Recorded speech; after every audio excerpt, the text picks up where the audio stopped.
Comments भी बहुत ज़बरदस्त आए और मैं इस बात पे एज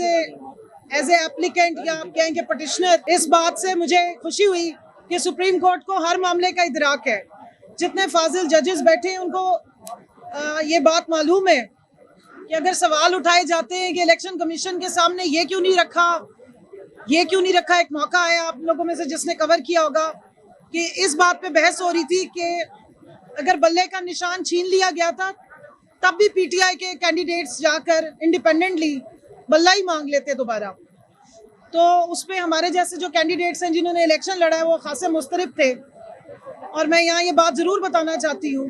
कि election commission of Pakistan website पे आज भी वो सिंबल्स वाला उनका जो पेज है वो अगर अपलोडेड है तो वो ज़रूर देखना चाहिए कि वहाँ पे बल्ला मौजूद ही नहीं था। और जो आज़ाद उम्मीदवारों के लिए जो सिंबल्स रखे गए थे उनमें जो सबसे बेहुदा किस्म का सिंबल था जो एक रूरल इलाके में मुझे दिया गया वो रोलर कोस्टर था। और ये भी मैं बताना चाहती हूँ कि लाहौर हाई कोर्ट की जो भावलपुर में सीट है जिस पे मैंने जाके जिस वक्त दरख्वास्त डाली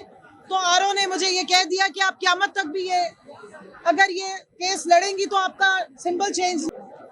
लेकिन बहरहाल जस्टिस अतर मिनल्ला साहब ने, जस्टिस मुनीब साहब ने, जस्टिस मंसूर साहब ने और बाकी तमाम दीगर फाजिल जजेस को पूरा इदराक है।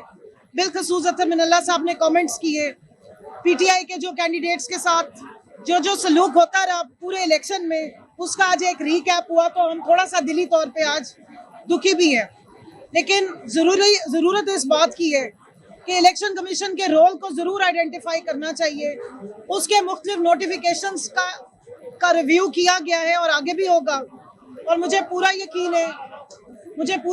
है कि इलेक्शन कमीशन का जो रोल इस पूरे इलेक्शन में रहा है, जो 8 फरवरी को 2024 से पहले और 8 फरवरी 2024 के बाद, उसको ये सुप्रीम कोर्ट ज़रूर देखेगी। या मैं ये ज़रूर बताना चाहूँगी कि सुन्नी इत्तेहाद काउंसिल को election commission of Pakistan notification जारी कर चुकी है कि ये एक पार्लियामेंट्री पार्टी है और सुन्नी इत्तेहाद काउंसिल एक political registered listed political party भी है।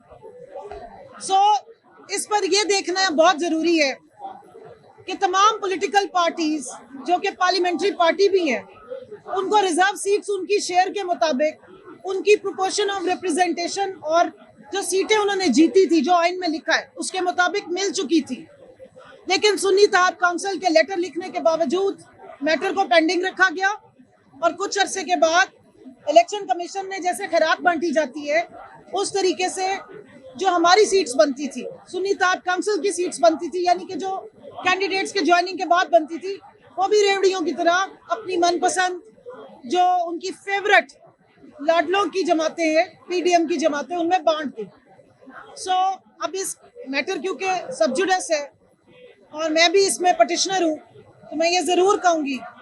कि आइन में कुछ जगहों पर हमें ऐसे लगता है कि लकूनाज मौजूद हैं जिसमें डेफिनेशन की या मजीद उसको बेहतर करने की ज़रूरत है असेंबली के थ्रू। लेकिन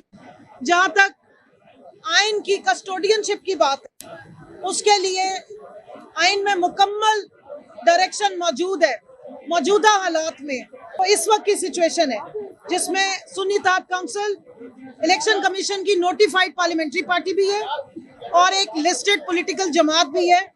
और इस वक्त नेशनल असेंबली में 82 से ज़्यादा उसके पास सीट्स भी हैं तो फुली क्वालिफाई करती है कि रिजर्व सीट्स उनको दी जाए। इसके अलग से मफरूज़ों पे जो सवाल जवाब हो रहे थे वो हमने भी लिख लिए। इंशाल्लाह जब जाएंगे असेंबली में तो इन मफरूज़ों को ज़रूर एड्रेस करेंगे। लेकिन इस वक्त जितनी बात हुई है वो फैक्चुअल है, वो मौजूदा हालात के मुताबिक है और प्रेजेंट सिचुएशन के मुताबिक है। मेरी अब आपको शायद मालूम हो गया होगा कि मज़ीद टाइम के लिए अगली हेयरिंग 24 जून को 9:30 बजे आला अदालत ने टाइम दे दिया है, जिसमें हमारे जो फैसल सिद्दीकी साहब को 1-1.5 घंटा दिया है और उसके बाद हमारे जो सलमान अकरम राजा साहब हैं, बैरिस्टर साहब, वो भी आर्गूमेंट करेंगे और बाद में जो है वो इलेक्शन कमीशन जितने सवालात उस पर फाजिल जजेस उठा रहे हैं, उम्मीद है कि वो कंक्रीट रिकॉर्ड के साथ आके